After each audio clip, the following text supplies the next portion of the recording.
All जो लोग online classes ले रहे हैं, अगर मुझे बता दें कि स्क्रीन भी शेयर हो रही है और आवाज़ ठीक आ रही है। यस सर, वो स्क्रीन नहीं हो रहा। स्क्रीन शेयर इसलिए नहीं हो रही कि स्क्रीन मेरे ख्याल से मैंने शेयर नहीं किया। हमजा, आवाज़ आ रही है तुम्हें भी? जी सर, आवाज़ आ रही है। चलो ठीक है, सही राइट। अच्छा देखो, कल हम लोगों ने एक नया टॉपिक स्टार्ट किया था और उस टॉपिक का जो टाइटल था वो क्या था हमारे पास? मोमेंटम था, राइट।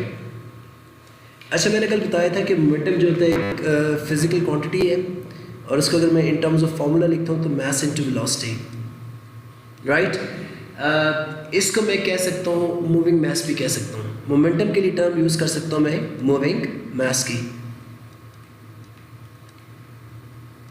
अच्छा, इसकी इम्पोर्टेंस क्या है?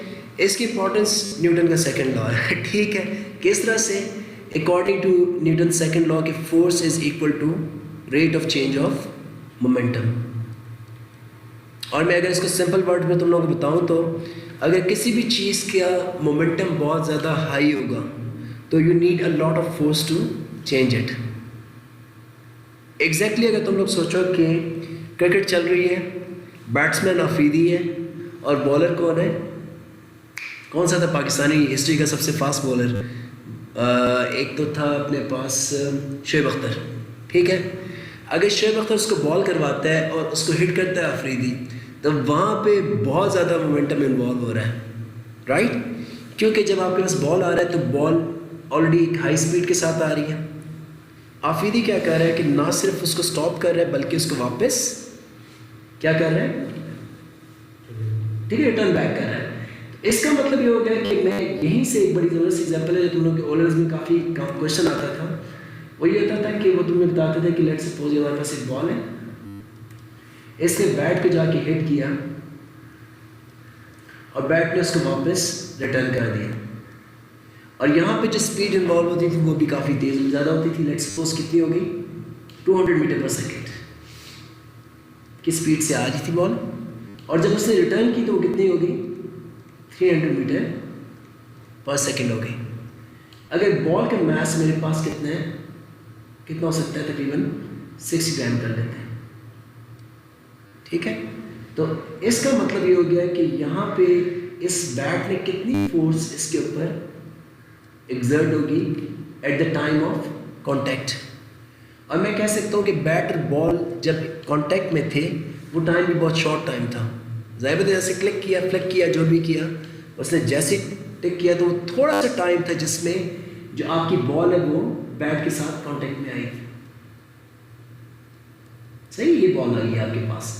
अब ये टाइम सपोज कितना आ गया? 0.1 सेकेंड्स कर लेते हैं। ठीक है, तो तुम लोगों ने आज स्टार्ट में इसी चीज़ से स्टार्ट करना है कि एग्जैक्टली यहाँ पे कितनी फोर्स एग्जर्ट हुई थी किससे? बॉल ने बैट कितनी फोर्स लगाई और बैट ने बॉल पे कितनी फोर्स लगाई? ये फर्स्ट क्वेश्चन है जो मैं तुम लोगों के लिए खुद मैंने बनाया। तो मुझे बताओ कि क्या जो बॉल की फोर्स बैट पर थी और जो बैट की फोर्स बॉल पे थी, क्या वो फोर्स सेम थी या नहीं? असद क्या कहोगे? जिस वक्त बॉल ने इसको हिट किया तो बॉल की फोर्स बैट पे और बैट की फोर्स बॉल पे, वो क्या फोर्स सेम थी? जिस वक्त हाँ, हिट किया, ज़बरदस्त। ठीक है, ये according to Newton's third law वो फोर्स सेम थी, लेकिन डिफरेंस क्या था? उनकी डायरेक्शन डिफरेंट थी। लाइक फोर्स तो सेम थी लेकिन एक उस साइड पे और दूसरी उस साइड पे, क्योंकि इम्पैक्ट टाइम के ऊपर वो एक ही फोर्स थी। मालूम मेरी बात समझ में आ रही है नहीं आ रही है? क्योंकि दोनों के लिए एक ही चेंज इन मोमेंटम था ना। जो बॉल का चेंज इन मोमेंटम था वही बैट का चेंज इन मोमेंटम हुआ या नहीं हुआ? तो इसका मतलब है फोर्स एक ही होती है according to Newton's third law. और उस फोर्स की जो वैल्यू क्या होती है? Force is equal to change in momentum divided by change in time. अच्छा, इसको हम लोग पता है क्या कहते हैं? We call it impact time. ये वो टाइम होता है जिस पे इम्पैक्ट कर रही होती है बॉल। ठीक है, और हमेशा याद रखना कि ये फोर्सेस जो होती हैं हमेशा सेम होती हैं लेकिन ऑपोजिट डायरेक्शन में होती हैं according to Newton's third law. जब ये दोनों ऑब्जेक्ट एक दूसरे के साथ इंटरेक्ट करते हैं तो जितनी फोर्स बैट बॉल पे लगाएगा उतनी फोर्स बॉल बैट पे लगाएगा। मेरी बात समझ आ रही नहीं आ रही है? तो इसका मतलब है याद रखना ये, क्योंकि बार बार तुम लोगों से एग्जाम में पूछते हैं कि जब भी कोई चीज़ आपस में इंटरेक्ट कर रही होती है, at the time of interaction वो फोर्स एक ही एग्जर्ट कर रहे होते हैं, और वो फोर्स किसके बराबर होती है? Rate of change of momentum के इक्वल होती है। ठीक है, इसे सही है? ये अगर हमारे पास ये चीज़ आ गई, सब वो सामने क्लास होगी, हरम आने वाली है बस। ठीक है, अब एक काम करते हैं, इसी केस में इसको निकालते हैं। निकाल चुके थे हम लोग, कल भी हमने बात की थी। तो अगर मुझे इसको निकालना है तो मुझे पहले क्या फाइंड करना है? Change in momentum. अब चेंज इन मोमेंटम क्या हो जाएगा, मैं तुम्हें कल भी बताया था, क्योंकि इन दोनों केसेस में एक ही बॉल यूज़ हो रही है, तो मैं लिख लूँगा 20 × 10⁻, या 0.02 ही कर लेते हैं। क्यों इतनी मुश्किल में पड़े? क्योंकि मुझे किलोग्राम में करना है। इनटू इन दोनों को आपस में ऐड कर देते हैं, ये कितना हो जाएगा मेरे पास? 500 हो जाएगा। 0.06 कहाँ पे? तो मैं अच्छा 0.06 कर दिया, इसको 0.06 कर लेते हैं।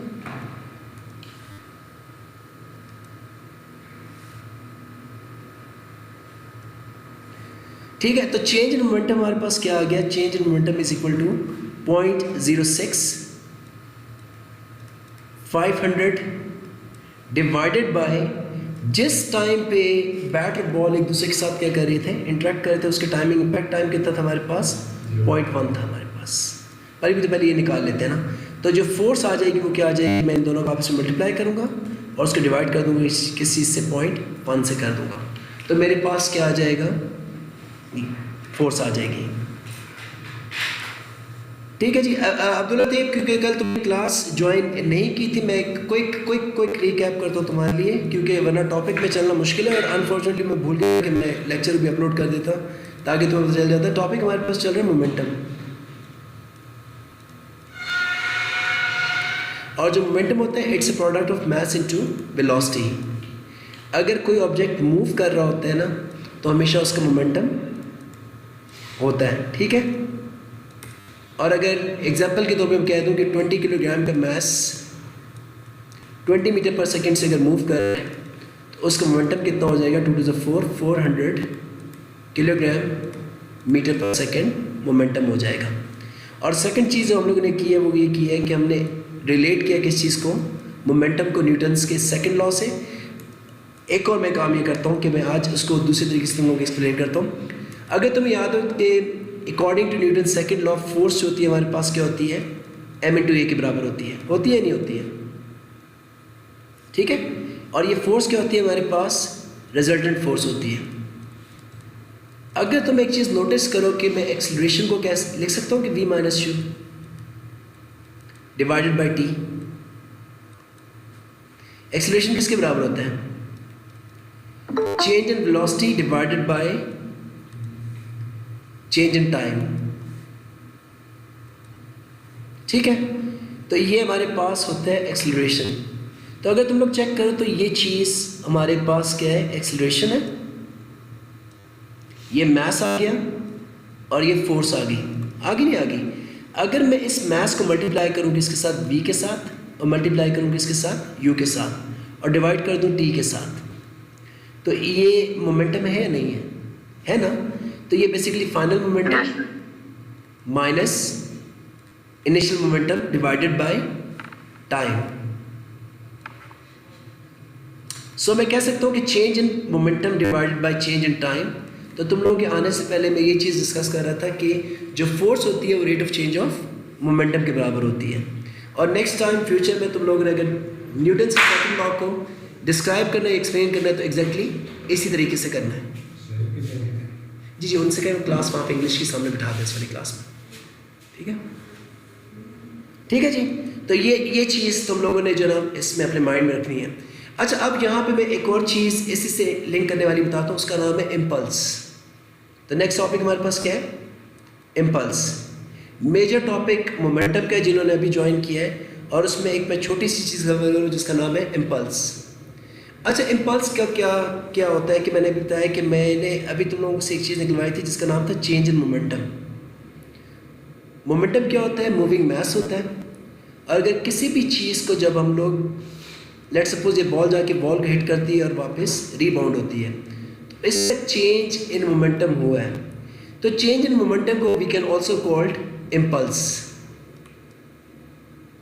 तो चेंज इन मोमेंटम के लिए टर्म यूज होती है इम्पल्स, और इम्पल्स के लिए मैं एक और फॉर्मूला भी निकाल सकता हूँ कि अगर force is equal to change in momentum divide by change in time, तो मैं कह सकता हूँ कि change in momentum is equal to force time change in time.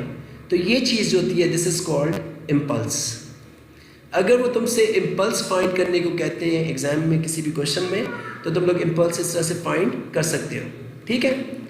तो लेट्स सपोज मैं अगर तुमसे कहता हूँ कि हमारे पास एक मैस है, 20 ग्राम के मैस है, वो मूव कर रहा था इनिशियल वेलोसिटी जो कि 20 मीटर पर सेकेंड थी, राइट। उसके बाद क्या हुआ कि सपोज उसने जाके हिट किया किसी चीज़ को, और हिट करने के बाद उसकी स्पीड चेंज होगी, कितनी हो गई, 15 मीटर पर सेकेंड हो गई, ठीक है। और इस पूरे प्रोसेस के अंदर जिस ऑब्जेक्ट ने उसकी स्पीड चेंज की है, उसने जो फोर्स इसके ऊपर हमारे पास बल्कि ये काफ़ी है हमारे पास, तो मुझे बताओ कि कितना इम्पल्स इस केस में जो ना वो लगा है। 20 ग्राम का मास जाके हिट करता है किसी भी बॉल को या ऑब्जेक्ट को, और रीबाउंड हो जाता है 15 की स्पीड से। जाने की स्पीड 20 थी और इसका मास कितना था, 20 ग्राम था। तो इम्पल्स कैसे हो जाएगा, मास इनटू, अब फाइनल स्पीड कितनी थी या इनिशियल जो भी थी, हमेशा हम बड़ी वाली स्पीड लेते हैं, तो 20 माइनस 15 हो जाएगी, राइट। तो मास को मैं लूँगा 0.02 क्योंकि केजी में करना है, तो 20 माइनस प्लस कितना हो जाएगा, 20 प्लस 15 हो जाएगा, और 20 प्लस 15 कितना होता है, 35। तो 35 टाइम्स 0.02 मेरे पास क्या आ जाएगा, इम्पल्स आ जाएगी। तो फिर तुम्हें -15 क्यों लिया उसको, क्या चीज़, -15 क्यों है? देखो मेरी बात सुनो, आपकी जो वेलोसिटी है वो वेक्टर क्वांटिटी है। जब बॉल इस साइड मूव कर रही थी तो वो मूव कर रही थी टुवर्ड्स राइट, ठीक है। सही। और जब उसने रीबाउंड करके वापस आई है तो वो टुवर्ड्स लेफ्ट हो गई है। तो मुझे इन दोनों को डिफ्रेंशिएट करना है, क्योंकि डायरेक्शन ऑपोजिट हो गई है, एग्जैक्टली ऑपोजिट हो गई है, तो मैं वो नेगेटिव इसको यूज़ करूँगा। अच्छा देखो, फिज़िक्स में बड़ी बेकार बात होती है कि अगर हम इनको रियल लाइफ से चीज़ों को लिंक ना करें। इम्पल्स का कॉन्सेप्ट तुम लोग बहुत ज़्यादा यूज़ करते हो जब भी हम लोग कार के अंदर बैठते हैं, and whenever we wear the seat belts. और एग्जाम में 1-2 बार इस तरह का क्वेश्चन आ भी चुका है, तो इस एग्जाम्पल को गौर से सुनना, ठीक है। या फिर ये होता है कि समटाइम्स जब भी खुदा न खास्ता अगर जाके तुम लोग किसी चीज़ को हिट करते हो, या किया तो नहीं होगा वैसे आज तक, कोई भी बंदा अगर जाके हिट करता है, तो तुमने देखा है कि वो जो आपके जगह लेटेस्ट कार्स हैं, तो क्या होता है उसमें आपका एयर बैग्स खुल जाते हैं, खुलते नहीं खुलते हैं, यस सर, राइट। अच्छा, एयर बैग्स अगर ना खुले और खुले, उन दोनों में मैं अभी जो तुम्हें चीज़ समझाने जा रहा हूँ इम्पल्स का कितना रोल है। लेट्स सपोज ये पुराने स्टाइल की गाड़ी है, जैसे मेरी गाड़ी है तो बहुत ही पुरानी है, ठीक है। जब इसमें मैं अगर यहाँ बैठा हूँ, सही है, लेट्स सपोज ये आगे जाके कोई चीज़ इसको हिट करेगी तो मैं बिल्कुल जाके, अगर सीट बेल्ट नहीं बांधी मैंने, अगर बांधी भी दोनों केसेस में, मैं आगे की तरफ जाके मैं इनर्शिया की वजह से अगली तरफ में क्या करूँगा, लीन हो जाऊँगा, ठीक है। जाके कोशिश करूँगा डैशबोर्ड को हिट करूँ, ठीक है। अब हो सकता है कि अगर मैंने सीट बेल्ट नहीं बांधी है तो फ़ौरन मैं जाके इसको हिट करूँगा, और उसके हिट करने की वजह से क्या होगा, मेरा इम्पैक्ट टाइम बहुत कम हो जाएगा, क्योंकि मेरा और इस सख्त वाली चीज़ को हिट करने में कोई भी टाइमिंग नहीं लग रही है, फ़ौरन जाके मारूंगा मैं। अगर मैं इसको चेक करूँ तो अकॉर्डिंग टू फार्मूला आपकी जो फोर्स होती है वो इन्वर्सली प्रोपोर्शनल होती है किस चीज़ के, टाइम के साथ, इम्पैक्ट टाइम के साथ। अगर इम्पैक्ट टाइम बहुत कम होगा तो फोर्स क्या होगी, बहुत ज़्यादा हो जाएगी। इन अदर वर्ड कि मैं जब जाके इसको बैंक करूँगा तो वो मेरे लिए ज़्यादा हार्मफुल होगी, मेरा सर तोड़ देगी वो, ऐसा ही होगा ना। लेकिन ऑन द अदर हैंड जब बीच में बलून, मतलब ये बैग्स आ जाते हैं, बलून्स कह रहा हूँ मैं, बलून की शेप होती है, अगर एयर बैग खुल जाएगा तो एयर बैग क्या कर रहे हैं, क्या एयर बैग मेरा इम्पैक्ट टाइम को इंक्रीज कर रहे हैं, आंसर यस। अगर बीच में पूरा का पूरा बैग खुल जाता है यूं करके, तो ये मेरा हेड जब आगे जाके डैशबोर्ड तक पहुंचते, बल्कि पहुंच ही नहीं सकेगा हो सकता है, ये इसको पहुंचने ना दे। अगर पहुंचने दे भी देता है तो वो इम्पैक्ट टाइम काफ़ी इंक्रीज हो जाएगा। तो जब इम्पैक्ट टाइम इंक्रीज होगा तो उसकी वजह से क्या होगा कि जब ये टाइम इंक्रीज हो जाएगा तो फोर्स क्या हो जाएगी, डिक्रीज हो जाएगी। तो उसकी वजह से डैमेजेस जो है वो कम हो जाएंगे। एक तो एग्जांपल ये हो गई है। अच्छा, सेकंड एग्जांपल जो एग्ज़ाम के अंदर आई थी तो वो ये था कि वो उसमें उन्होंने एक एग्जांपल ली थी कि हमारे पास अगर दो केसेस हैं, एक वॉल है काफ़ी रिजिड है, ये वॉल है, ठीक है, वॉल पीछे है और आगे हमने क्या किया, फोम लगा दिया इसमें। ये हमारे पास वॉल है, ठीक है। और एक केस नंबर 2 है जिसमें सिर्फ वॉल है, बीच में कोई भी फोम नहीं है। अच्छा, एक कार है, बिल्कुल एक आइडेंटिकल कार्स हैं और एक ही स्पीड से दोनों आ रहे हैं, ठीक है, दोनों आके हिट करती हैं, ये इसको हिट करती है और ये इसको हिट करती है, ठीक है। अब इस फोम से क्या फ़ायदा होगा, वही केस हो गया, इसको वॉल तक रीच करने में ये जो टाइम है ना इसका वो इंक्रीज हो जाएगा और इसको बिल्कुल भी टाइम नहीं लगेगा, ठीक है। तो जब ये क्रैश करेगी वॉल में तो इसका डैमेज ज़्यादा होगा as compare to this one. Again this is an example of impulse, right. Sir अगर फोम की जगह कुछ और सब्सटेंस रखें तो उससे भी तो मतलब डैमेज तो उतना ही होगा ना, वो फोम की बात नहीं होती, मटेरियल की बात नहीं होती इसमें। देखो, मटेरियल का मकसद ही है कि मैं तुम्हें ये नहीं समझाना चाह रहा कि मटेरियल कौन सा यूज़ करें, वो मटेरियल हम लोग यूज़ करेंगे जो इम्पैक्ट टाइम को इंक्रीज़ करे। अगर तुम फोम की जगह कोई और मटेरियल यूज़ करोगे तो फिर तो इम्पैक्ट तो नहीं इंक्रीज़ होगा ना, क्योंकि अगर तुम कोई हार्ड चीज़ यूज़ करोगे तो तुम्हारी वॉल आगे आ जाएगी एक तरह की। मेरी बात समझ में आ रही नहीं आ रही है? तो इम्पैक्ट टाइम इंक्रीज़ करने के लिए हम लोग हमेशा या तो एयर या कोई ऐसी चीज़ यूज़ करेंगे जो कि खुद डैमेज ना कर रही हो, लेकिन एंड ऑफ द टाइम इसको डैमेज करने वाली वॉल है, फोम तो नहीं है ना, ऐसा है या नहीं है? तो मैं कोई भी मीन यूज़ करके, मेरा पर्पज़ ये है कि हम लोग हर केस में ये क्या करते हैं कि जब हम लोग फोर्स को तो नहीं कंट्रोल कर सकते क्योंकि गाड़ी जिस स्पीड से आ रही है तो उसने उसी फोर्स से हिट करना है, राइट। बल्कि फोर्स का तो वर्ड यूज़ नहीं मुझे करना चाहिए, उसका मोमेंटम का चेंज वही आना है। क्यों आना है कि लेट्स सपोज ये दोनों 200 मीटर पर सेकेंड की स्पीड से मूव कर रही है, ऐसा ही है ना। और जब हिट करेंगे तो इनकी स्पीड कितनी हो जाएगी, 0 होगी या नहीं होगी।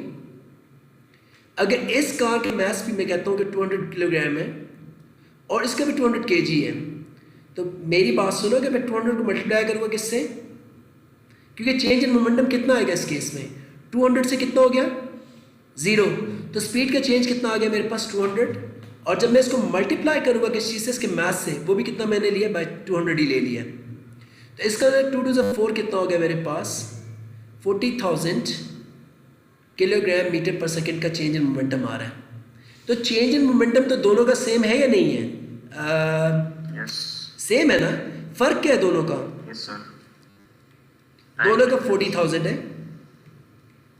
फर्क ये है कि इसने हो सकता है इस फोम में दीवार पे रीच करने में लेट्स सपोज कितना हो गया, 1 सेकेंड लग गया और इसके 0.1 लग गया। अब फर्क क्या पड़ेगा, जब मैं इसको 1 से डिवाइड करूंगा तो ये 4000 न्यूटन की फोर्स बन जाएगी। और जब मैं हाँ ठीक है, और जब मैं इसको 1.1 से डिवाइड करूंगा तो एक और 0 इंक्रीज हो जाएगा। और एक और 0 इंक्रीज होने का मतलब ये हो गया कि ये 10 टाइम्स इंक्रीज हो जाएगी इसकी फोर्स। जितने टाइम्स तुम टाइम को कम करोगे उतने टाइम्स फोर्स जो है वो क्या होगी, इंक्रीज हो जाएगी, ठीक है। तो ये इसका रियल लाइफ में एप्लीकेशन है किस चीज़ का, इम्पल्स का।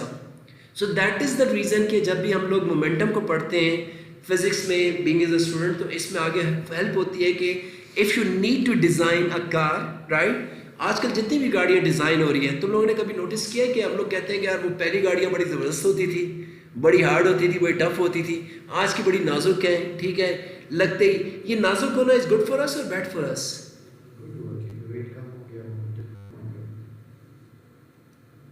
एक और चीज पे तुम लोगों ने नहीं सोचा, ये जो मटेरियल इतना सॉफ्ट आ रहा है, वो जो हार्ड कार्स होती हैं ना उनका जरा बड़ी भी होती हैं, इसलिए उनका इंपैक्ट टाइम जो होता है वो जरा ज़्यादा। क्या बात है, आ रही मेरी बात समझ? तुम लोग आइए अपना टीटी दोनों जो भी हैं, एक तो अब्दुल्ला, दोनों। Yes sir. देखो, अगर मेरे पास मटेरियल जो है वो अच्छा बहुत सॉफ्ट है तो क्या होगा, इस मटेरियल को अंदर जाते में इम्पैक्ट में ये वाली फोर्स अंदर जाते जाते बहुत टाइम लगेगा, क्योंकि वो पहले खुद ही कंप्रेस हो जाएगा। तो देखो मेन चीज़ तो इंसान है ना, गाड़ी तो नहीं है ना, गाड़ी तो आ जाएगी, इंसान तो नहीं आएगा वापस। तो वो उसको बेसिकली सिक्योर भी कर रहा है एक तरह से, राइट। बेशक इंजन चला जाए, चीज़ें चले जाए, अगर बहुत ही ख़तरनाक किस्म का अगर एक्सीडेंट होता है तो फिर तो ना तो आपके एयरबैग्स काम कर सकते हैं ठीक से, ना तो आप कुछ भी कर लें। तो वहाँ पे इसका स्ट्रक्चर भी जो है वो इसको ये हो जाता है। और तुम देखो कि अब इतने ख़तरनाक एक्सीडेंट भी होते हैं, उसमें बहुत चांसेस हो जाते हैं कि बंदे के सर्वाइव करने की। लेकिन जो पहले एक्सीडेंट्स होते थे वो तो बस तबाही आ जाती थी, उसके बाद कुछ बचता नहीं था और बड़े ख़तरनाक होते थे। तो अगेन ये डिज़ाइनिंग जो ये मटेरियल हुआ है तो ये इन्हीं आइडियाज़, इन्हीं चीज़ों के ऊपर बेस कर रहा था, ठीक है। तो आज हम अगर मैं इस चीज़ों को समराइज़ करूँ तो मैंने 2 मेजर टॉपिक्स किए हैं। एक मैंने बात की किस चीज़ की, मैं क्लास ख़त्म करने वाला नहीं, खुश नहीं होना, मैं वर्कशीट्स पे जाने वाला हूँ। इन दोनों टॉपिक से लेकर हम लोग वर्कशीट करेंगे। मोमेंटम कंजर्व ही होगा ना फिर एक point। देखो मोमेंटम तो हर केस के अंदर कंजर्व होता है, मोमेंटम हर केस के अंदर कंजर्व होता है। एनर्जी लॉस हो जाती है। एनर्जी लॉस हो जाती है जब आपके पास एक होता है इलास्टिक कोलिजन और एक इनइलास्टिक कोलिजन, जो कि कल का टॉपिक है, आज का टॉपिक नहीं है। मैं तुम्हें इसमें एक्सप्लेन करूँगा कि जो कोलिजन्स आपके इनइलास्टिक होते हैं उनमें हीट की फॉर्म में एनर्जी निकल जाती है, राइट। तो उसमें उससे क्या होता है कि वो आपकी किनेटिक एनर्जी ऑटोमेटिकली कम हो जाती है, क्योंकि कुछ एनर्जी कन्वर्ट हो जाती है किसके अंदर, उसके अंदर, ठीक है। तो मैं इसको कल डिस्कस करूँगा। मैं चाह रहा हूँ कुछ क्वेश्चंस हम लोग करते हैं साथ साथ में। और आज के जो मैंने 2 टॉपिक्स कवर किए हैं, एक तो न्यूटन्स का सेकंड लॉ है और सेकंड बात की थी हम लोगों ने उसी से लिंक क्वेश्चंस करते हैं, ठीक है। तो ये तो कुछ आसान क्वेश्चन है शुरू के, इनको छोड़ देते हैं, जाते हैं ये वाले क्वेश्चन से उठाते हैं यहाँ से।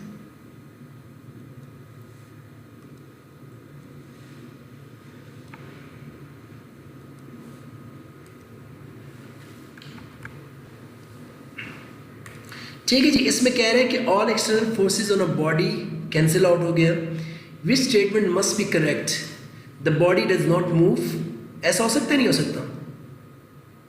नहीं हो सकता है कि वो चीज़ कांस्टेंट स्पीड से मूव कर रही हो। The momentum of the body remains unchange, yes, ठीक है। और भी पढ़ लेते हैं, अगर वो गलत है तो क्यों गलत है। The speed of the body remains unchange,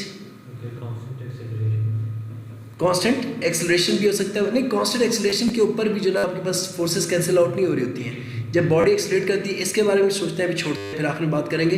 the total kinetic energy of the body remains unchange हो गया हमारे पास, ठीक है। पोटेंशियल भी कह रहा है, सॉरी ये तो गलत हो गया, ठीक है। पोटेंशियल हो सकता है उसका फ्यूल जा रहा हो, चल रही हो तो फ्यूल जा रहा हो। अब देखो, अब इसमें के the momentum of the body remain unchange, right, और the speed of the body remains unchange हो गया हमारे पास। अब इन दोनों में से कौन सा चूज करोगे तुम लोग? ये तो बिल्कुल देखा जाए तो अगर हमारे पास, मैं कहता हूँ ना कि रिजल्टेंट फोर्स कितनी होगी हमारे पास, 0 हो जाएगी ना, जब सारी फोर्सेस एक दूसरे को कैंसिल आउट कर रहे हैं। तो चेंज इन मोमेंटम क्या होगा, डिवाइड बाय डेल टी हो जाएगा। तो चेंज इन मोमेंटम कितना हो जाएगा, 0 हो जाएगा। तो इस हिसाब से ये रिमेन कांस्टेंट हो जाएगा हमारे पास, ठीक है। अच्छा, वो जब कह रहे हैं the speed of the body remains unchanged, तो इस केस के अंदर हमारे पास सर्कुलर मोशन में ऐसा होता है कि स्पीड कांस्टेंट होती है, लेकिन वहाँ पर मोमेंटम एग्जिस्ट कर रहा होता है। तो इस वजह से गलत हो गया सी। यहाँ पे सी को एडवांटेज नहीं है। अदरवाइज अगर स्पीड कांस्टेंट होगी तो डेफिनेटली फोर्सेस क्या होंगी, बैलेंस होगी। लेकिन सर्कुलर मोशन के केस में ऐसा नहीं होता। सर्कुलर केस मोशन में चीज़ कांस्टेंट स्पीड से घूम रही होती है, लेकिन उसकी वेलोसिटी चेंज हो रही होती है। आगे मेरी बात समझ में तुम लोगों को आ गई, जो कि ऑनलाइन है? हमजा, हमजा, चलो ठीक है। जी सर। मैं पूछ रहा था कि हमने अभी क्या बात की है। मैं ये कह रहा था कि तुम्हें पता है ना कि जब कोई चीज़ सर्कल में मूव कर रही होती है तो उसकी स्पीड कांस्टेंट हो, लेकिन ज़रूरी नहीं है कि वो उसका एक्सेलरेशन भी 0 हो, ठीक है। तो ये पॉइंट समझ में आ गया ना तुम्हें? क्योंकि जब कोई चीज़ सर्कल में मूव कर रही होती है इस तरह से, और ज़्यादातर केसेस में एक तुम्हें बात बता दूँ, सर्कल में जब हम किसी ऑब्जेक्ट को मूव करवाते हैं तो उसकी स्पीड कांस्टेंट ही होती है, लेकिन हर इंस्टेंट के ऊपर उसकी डायरेक्शन चेंज हो रही होती है, नहीं हो रही होती है। और जब डायरेक्शन चेंज होती है तो इसका मतलब है उसकी वेलोसिटी चेंज हो रही होती है। तो कांस्टेंट स्पीड और कांस्टेंट वेलोसिटी दोनों का एक साथ होना नेसेसरी नहीं है, राइट। कुछ केसेस में स्पीड तो कांस्टेंट होती है, वेलोसिटी कांस्टेंट नहीं होती है। हमसे क्लियर हो गया नहीं ये चीज़? जी चलो ठीक है, आगे मूव करते हैं। नेक्स्ट में कह रहे हैं कि the momentum of an object changes from 160 kilogram metre per second to 240 kilogram metre per second in 2 seconds. What is the mean resultant force on the object during the change. हो गया हमारे पास, ये तो बड़ा आसान हो गया, हमारे पास फोर्स का फार्मूला इस्तेमाल करना है, and force is equal to rate of change of momentum. हाँ जी, हो जाए शुरू, जल्दी निकालो। तुम लोगों के पास 2 सेकंड इस क्वेश्चन में दिया, मैं तुम लोगों को 1 सेकंड दे रहा हूँ इसका आंसर निकालने के लिए। टाइम स्टार्ट हो गया।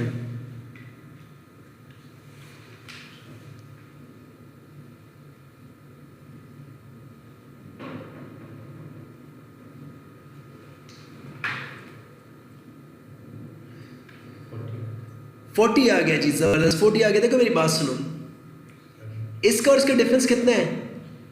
240 माइनस 60 कितना, मैंने बताया ना कि मिनटों वाला काम था। 80 है ना, अगर चेंज इन मोमेंटम 80 है और 2 से डिवाइड करोगे तो कितना आएगा? 40। लो जी, इतना टाइम ले लिया तुम लोगों ने। अच्छा, नेक्स्ट में कह रहा है कि a truck of mass 1200 kg is travelling at 4 metre per second. ये इसकी स्पीड गिवन दी है और इसका मैस भी दिया हुआ है। What is the buffer and is brought to rest in 3 second हो गया। When it hits buffer, ठीक है, it's brought to rest in 3 seconds हो गया। What is average force exerted by the buffer?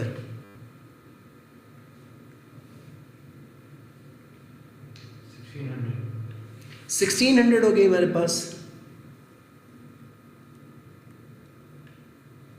देखो, जब वो रेस्ट पे आएगा तो इसका मतलब है उसकी फाइनल स्पीड क्या होगी? 0 हो जाएगी, होगी नहीं होगी? तो चेंज इन मोमेंटम निकालना बड़ा आसान हो गया यहाँ पे, क्योंकि मैं क्या करूँगा कि 1200 को मल्टीप्लाई कर दूंगा किस चीज़ से? 4 से, तो ये 4800 हो गया। सही है, तो चेंज इन मोमेंटम 4800 हो गया। और कितने टाइम में सब कुछ हुआ है? 3 से हो गया। तो ये आपके पास कितना आ गया? 1600 आ गया। एब्सोल्युटली 1600 इसका राइट आंसर है।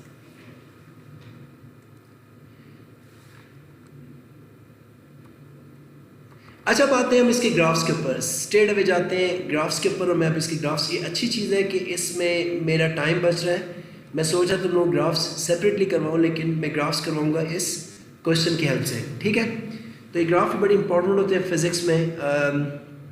जहाँ से तुम लोगों ने अपनी बेसिक्स स्टार्ट की थी स्पीड टाइम ग्राफ से, उनको हम लोगों ने आगे भी इस्तेमाल करना है। लेकिन ग्राफ से पहले एक छोटा सा क्वेश्चन है, उसको भी करते जाते हैं। कह रहे हैं कि the rate of change of momentum of the body falling freely under gravity is equal to impulse, kinetic energy, power, weight.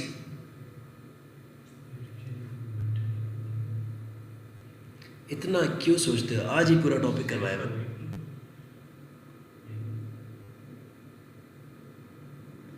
तुम लोग सबको काजू खाने चाहिए, बादाम खाने चाहिए, राइट, ताकि तुम लोग मेमोरी अच्छी हो। अभी मैं बता के थक गया कि इम्पल्स होता है ना। हाँ, तो इतना सोच रहे क्यों? तुम लोगों को कुछ होश आया नहीं आया जो बाकी ऑनलाइन है? आज अभी तो पढ़ाता रहा हूँ यार, अभी बताया था कि एफ इंटू डेल टी या चेंज इन मोमेंटम को इम्पल्स कहते हैं। सही है, नेक्स्ट टाइम तुम लोगों ने ये बात भूलनी नहीं है। इम्पल्स क्या होता है? Rate of change of momentum होता है। देखो, इम्पल्स का क्या मतलब, तुम लोगों को कहीं और मीनिंग कुछ माइंड में आती है? इम्पल्स का क्या मतलब होता है जब भी वर्ड यूज़ करते हैं इम्पल्स? इम्पल्स एकदम कोई शॉक या एकदम किसी किस्म का कोई चीज़ ना पल्स बन जाती है। इम्पल्स जो है एक चेंज आना ना, तो change in momentum he basically impulse है, जिसमें आपके किसी भी मूविंग ऑब्जेक्ट की स्पीड में चेंज आता है। ठीक है, अच्छा, विदाउट वेस्टिंग टाइम, मानूर मैं भूल जाता हूँ। मानूर, तुम्हें समझ में आ रही है चीज़ें? Yes sir. ठीक है, चलो अच्छी बात है, राइट। अच्छा देखो, अब ये बड़ी इंपॉर्टेंट चीज़ है। यहाँ पे एक मोमेंटम और टाइम का ग्राफ दिया हुआ है। पहले मैं यहाँ से स्लाइड को उठाता हूँ, मैं बात करता हूँ मोमेंटम के ग्राफ्स की, और फिर वापस आते हैं ऐसे क्वेश्चन के ऊपर। सो मैं एक इसमें ब्लैंक स्क्रीन यूज़ करूँगा। अच्छा देखो, ये बड़ी इंपॉर्टेंट चीज़ है कि तुम लोगों ने अंडरस्टैंड करना है मोमेंटम के ग्राफ्स को। ठीक है, लेट्स सपोज मेरे पास एक ग्राफ पेपर है, मैं इस पर एक सीधी लाइन लगा देता हूँ इस तरह से। ये मेरे एक्सेस है, ये एक्स एक्सेस है, और ये वाली चीज़ मेरा वाई एक्सेस है। ठीक है, अगर मैं कहता हूँ मुझे प्लॉट करना है मोमेंटम को अगेंस्ट किसके? टाइम के, कुछ भी हो सकता है। सही। अच्छा, अगर मेरे पास एक कार है जो कि किसी भी एक स्पीड जिसको मैं फिक्स कर लेता हूँ 20 मीटर पर सेकंड से मूव कर रही है नहीं कर रही है। अब हुआ ये कि उसने किसी भी चीज़ को हिट किया, हिट करने के बाद वापस वो रिबाउंड कर गई है, पीछे को हो गई है, और जो वापसी की स्पीड है वो कितनी थी उसकी? 10 मीटर पर सेकेंड है, सही है। और ये जो इम्पैक्ट टाइम था ये कितना था, 0.1 सेकेंड का था। अगर मैं तुमसे कहता हूँ इसको प्लॉट करो इस ग्राफ के ऊपर, तो कैसे प्लॉट करोगे? 20 मीटर पर सेकंड, फिर 0.1 सेकंड के लिए गुड। अगर मैं 20 यहाँ से स्टार्ट करूँगा, 20 मीटर पर सेकेंड की स्पीड यहाँ पे ले लूँगा, क्योंकि एक और बड़ा इंपॉर्टेंट चीज़ है, मैंने स्पीड नहीं लेनी, मैंने बात कर दी किस चीज़ की, मोमेंटम की। तो मुझे इस कार का मास भी चाहिए। लेट्स सपोज इसका मास कितना m है, तो मैं इसको क्या कर लूँगा, 20 m कर दूँगा। 20 m का मतलब है ये भी मोमेंटम बन गया है, राइट। तो 20 m इसकी इनिशियल थी। अच्छा, जब वो 10 m का मतलब 10 से वापस हुआ, तो मैं इसको -10 m ले लूँगा। क्या लूँगा? -10 m। तो -10 m मैं यहाँ पे प्लॉट कर लेता हूँ, ठीक है। अच्छा, जो क्योंकि शुरू में एक कांस्टेंट स्पीड से जा रही थी, तो इसका मतलब है इसका मोमेंटम कांस्टेंट होगा या नहीं होगा? तो थोड़ी सी देर के लिए कांस्टेंट मोमेंटम पे आई है। अब ये बड़ी इंपॉर्टेंट चीज़ तुम लोगों ने सीखनी है कि हमने बार बार इसको इस्तेमाल करना है, क्वेश्चंस करना है। तो ये इसको यहाँ पे रखते हैं, हट जाओ यार, ये एक थोड़ा सा टाइम आया। 0.1। गुड, हाशिम ने फिगर आउट कर लिया। अच्छा, ये देखो, ये जो मैं रेड कलर से कुछ बार्स बना रहा हूँ, गौर से देखो इनको।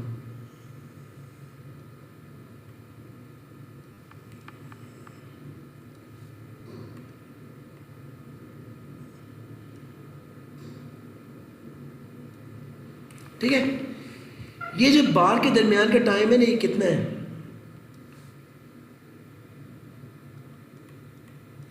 ये इसी को हम लोग इम्पल्स कहते हैं। क्या कहते हैं? ये इम्पल्स है। क्यों?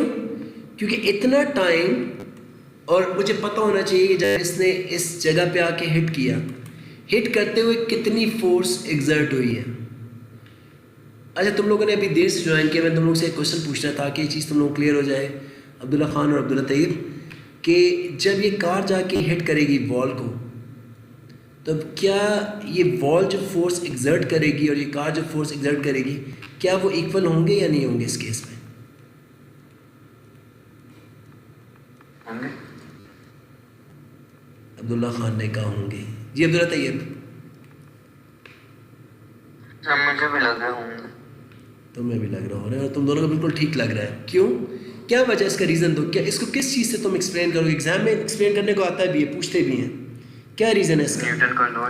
न्यूटन का कौन सा लॉ? थर्ड लॉ था। थर्ड लॉ था, है, बिल्कुल था नहीं है, ठीक है। तो न्यूटन का थर्ड लॉ के अकॉर्डिंगली काम हो रहा होता है।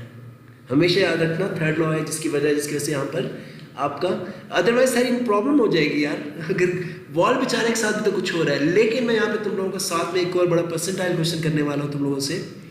देखो, ये बड़ा ज़बरदस्त क्वेश्चन है, क्योंकि ये भी एग्जाम में बहुत ज़्यादा आता है। अभी हम इसको थोड़ी देर के लिए रोक रहे हैं, क्योंकि वो चीज़ तुम लोगों को समझ में आ गई है ना, ग्राफ में और जाने की जरूरत नहीं है, लेकिन एग्जाम के पॉइंट ऑफ व्यू से मुझे यहाँ पे कुछ चीज़ें और भी रिक्वायर्ड है। अच्छा देखो, अगर न्यूटन का थर्ड लॉ तो है, राइट, मुझे पता चल गया कि इसने जो फोर्स लगाई वो F थी, और उसने जो फोर्स लगाई वो कितनी होगी? -F होगी। अगर इसका चेंज इन मोमेंटम हुआ तो हमें नज़र आ रहा है, कैसे नज़र आ रहा है कि कार ने वापस रीबाउंड कर दिया, लेकिन वॉल अपनी जगह से तो नहीं हिली, तो उसका चेंज इन मोमेंटम कैसे आया?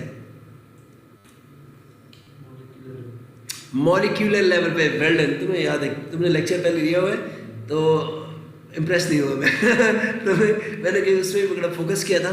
देखो, इसके जो मॉलिक्यूल्स हैं वो अंदर को वाइब्रेट कर जाएंगे, अंदर को इम्पैक्ट को ले लेंगे। हो सकता है वो वाला जो चेंज है किस फॉर्म में हो जाएगा? In the form of heat and sound की फॉर्म में हो जाएगा। तुम दोनों को मेरी बात समझ आ रही है, नहीं आ रही है?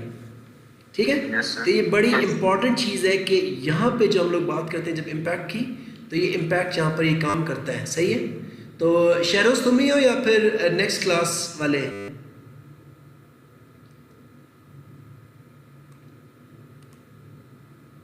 आवाज़ आ रही है शेरोज? ठीक है। इसमें क्या होगा हमारे पास, ये अक्सर पूछते हैं कि लाइक, ये जब मैं इसके इंशाल्लाह क्वेश्चन तुम लोग करवाऊंगा, क्योंकि मैंने स्पेशली करवाने इसके क्वेश्चंस आहिस्ता आहिस्ता, कल जब इसके और टॉपिक से क्वेश्चंस करेंगे, तो ये वो प्रॉब्लम है जब मैंने देखा कि एग्जाम में क्वेश्चन देता हूँ तो ज़्यादातर लोग इसको एक्सप्लेन नहीं कर सकते हैं, राइट। वो हमेशा ये पूछते हैं कि एक अगर कार हिट कर रही है तो वो दोनों चीज़ें पूछते हैं कि इसमें किस तरह से न्यूटन थर्ड लॉ अप्लाई हो रहा है और किस तरह से न्यूटन का सेकंड लॉ अप्लाई हो रहा है। मैं यानी इसको अगर सिंपल मैं एक एग्जांपल लेता हूँ कि इसमें मैं कहता हूँ कि हमारे पास एक बॉल है और इस पे एक बॉल आ रही है, ठीक है। इस बॉल ने क्या किया है कि इसको हिट किया और हिट करने के बाद इसने वापस रीबाउंड कर दिया, सही है, ये रीबाउंड हो गया हमारे पास। अब वो पूछता है कि इस पूरे केस के अंदर बताओ कि किस तरह से न्यूटन सेकंड लॉ अप्लाई हो रहा है, न्यूटन थर्ड लॉ अप्लाई हो रहा है। पहले ये 3 मार्क्स का क्वेश्चन, 3 मार्कर है, तुम लोगों ने मुझे स्टेटमेंट्स बतानी है एक एक करके, जिससे तुम इसमें 3 मार्क्स को स्कोर करोगे। हाशिम स्टार्ट करो, तुमने 2 मार्क्स मर्जी है, तुम जैसे भी इसको डिस्ट्रीब्यूट कर लो, मैं ज़्यादा नंबर कर लेता हूँ, ये लो 4 कर दिए मार्क्स। तो न्यूटन सेकंड लॉ यहाँ पे कैसे अप्लाई हो रहा है लेकिन बताना है ना तुमने। देखो तुमने ये नहीं कहना कि rate of change of momentum, तुमने इस केस को उसके अंदर फिक्स करना है। तो उस फिक्स करने के लिए तुम क्या करोगे कि you will use the ball as a aid और you can use the ball as a aid, जैसे भी करना है। बॉल कौन सी एक बॉल इसी स्पीड के साथ आके उसके साथ स्टार्ट करती है जिसमें इसका इम्पैक्ट का टाइम होता है जिसके बाद वो रिबाउंड करती है। नहीं, ये तो पूरी तुमने स्टोरी सुना दी है। AK-80 अब्दुल्ला खान, अब्दुल्ला तैयब और मानूर, तुम भी रेडी हो जाओ लाइन में। उसके बाद हमारे पास हमज़ा भी है और हमज़ा के बाद जो है वो फाइनली शहरोज़। तुम सब क्यों अप हो गए हो। अब्दुल्ला तैयब सही बताना है गलत बताना है। देखो जब हम फिज़िक्स के अंदर थोड़ा सा पार्टिसिपेट नहीं करेंगे तो समझ में नहीं आएगा। तो क्या कहते हैं अब्दुल्ला तैयब, इसको सेकंड लॉ को हम लोग कैसे, मैं तुम लोगों के लिए एक काम कर सकता हूँ, बैकग्राउंड में तुम लोगों के लिए एक छोटा सा जो है ना फार्मूला लिख देता हूँ ताकि तुम लोग का दिमाग काम करे ठीक से। सर ये किसी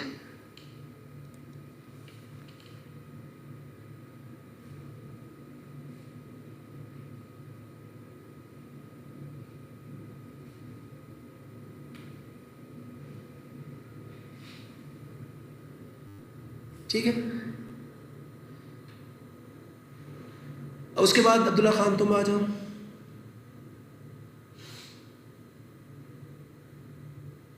दो चार लफ्ज़ से बंदा बोल देता है यार।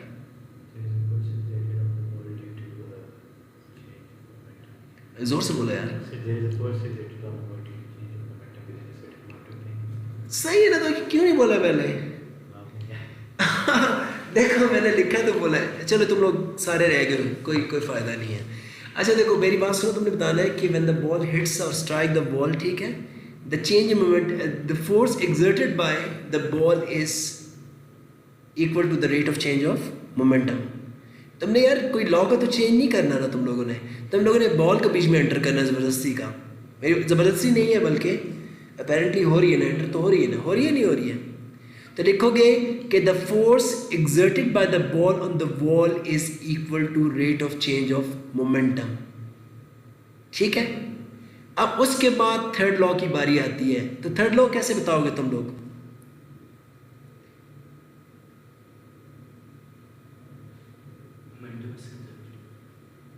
नहीं मोमेंटम का ज़र्फ तो नहीं है। थर्ड लॉ क्या कहता है यार? सर एक ही लॉ तो तुम लोग अच्छा सा आता है। कांटेक्ट टाइम दोनों फोर्सेस इक्वल हो जाएंगे। तुम सही बोल देते हो, बस इतना बुझ के बोलते हो कि लगता है ठीक नहीं बता रहे हो। अब्दुल्ला खान, अब्दुल्ला तैयब और मानूर कहाँ पे सारे गायब क्यों हो जाते हैं तुम लोग? बोल तो नहीं आता।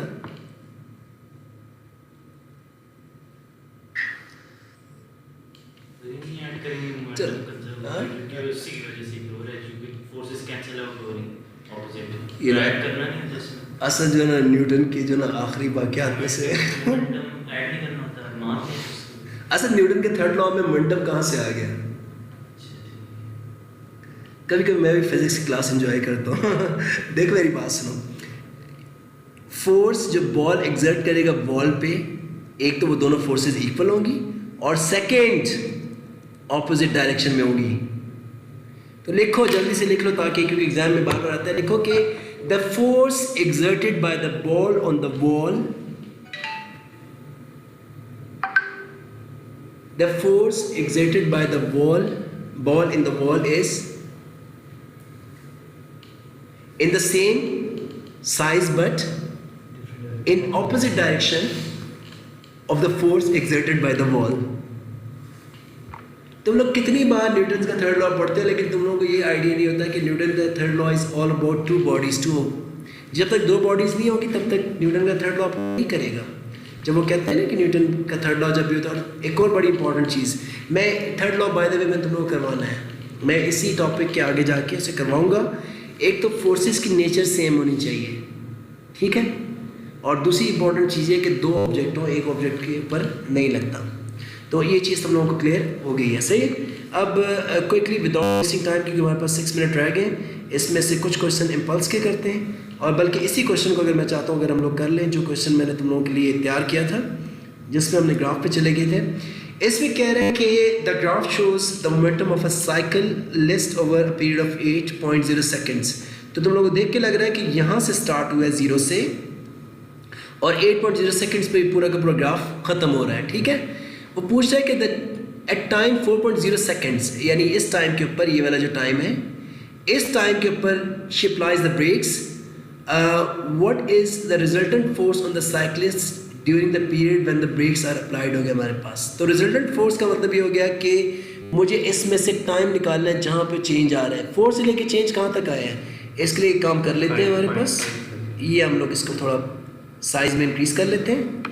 और जब साइज़ में इंक्रीज़ करते हैं तो हमें पता चल जाएगा तकरीबन चेंज कितना आ रहा है। ये इस जगह पर आ रहा है, ये 5 हो गया, और ये एग्जैक्टली 5.1 2 3 4 2.5, बिल्कुल सही कह रहे हैं, 5.5 हो गया, जान नहीं छोड़ते हैं। कितना आ गया आंसर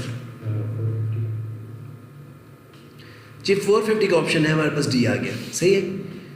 तो देखो चेंज इन टाइम जो है हमारे पास कितना आया, अगर मैं 5.5 में से माइनस करूँगा 4 को तो कितना हो जाएगा, 1.5 सेकेंड्स आ गए। तो चेंज इन टाइम कितना हो गया, 1.5 सेकेंड हो गया। और जी हमारे पास मोमेंटम में कितना चेंज आया है वो भी तुमने देख लिया, 400 से कहाँ पे चला गया, 100 पे। तो है 300 किया तुमने, तो मैं तो वैसे ही, हाँ बिल्कुल ठीक है, सही कह रहा हूँ, बिल्कुल 300 होगा, ये माइनस में नहीं है। अच्छा मैं तो माइनस में, बिल्कुल ठीक कह रहा हूँ मैं वैसे ही। तो ये कितना आ गया हमारे पास चेंज इन मोमेंटम, 300 का हो गया। तो 300 डिवाइडेड बाय 1.5, क्यों ये दोनों पॉजिटिव के अंदर ही हैं। हाँ नहीं सही किया, हाँ ठीक है, तुमने क्या किया, इसको मल्टीप्लाई कर दिया, छोड़ो यार, वैसे ही 200 इसका आंसर है। तुम लोगों को आया ही नहीं आया,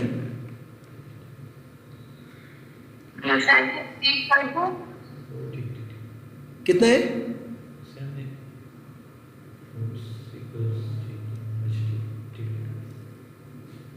ये हो गया जी।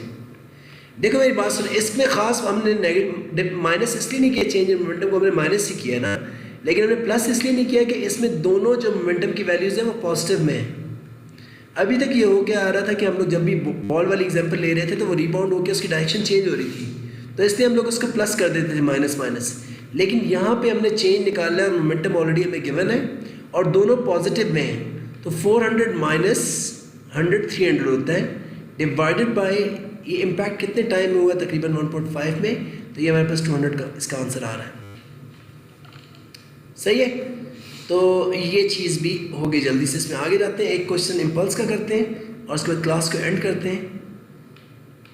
और कल जो है मैं कोशिश करूँगा कि एक क्वेश्चन तो मैं इसका भी करवा दूँ, आसान वाला नहीं करते हैं।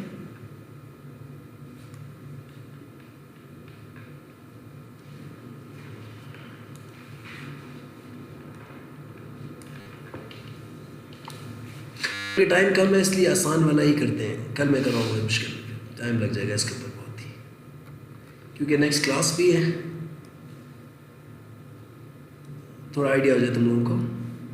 बाकी कुछ असाइनमेंट भी देना है मैंने तुम लोगों को, लेकिन ऑलरेडी काफ़ी असाइनमेंट्स हैं तुम लोगों के पास।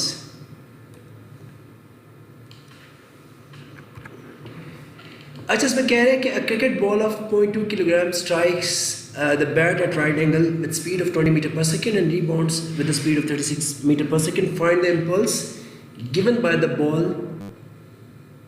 bat to the ball. Impulse क्या होता है Abdullah Tayyab, Manur? Force into change of time. लेकिन क्या हम यहाँ पे force into change in time use कर सकते हैं? No.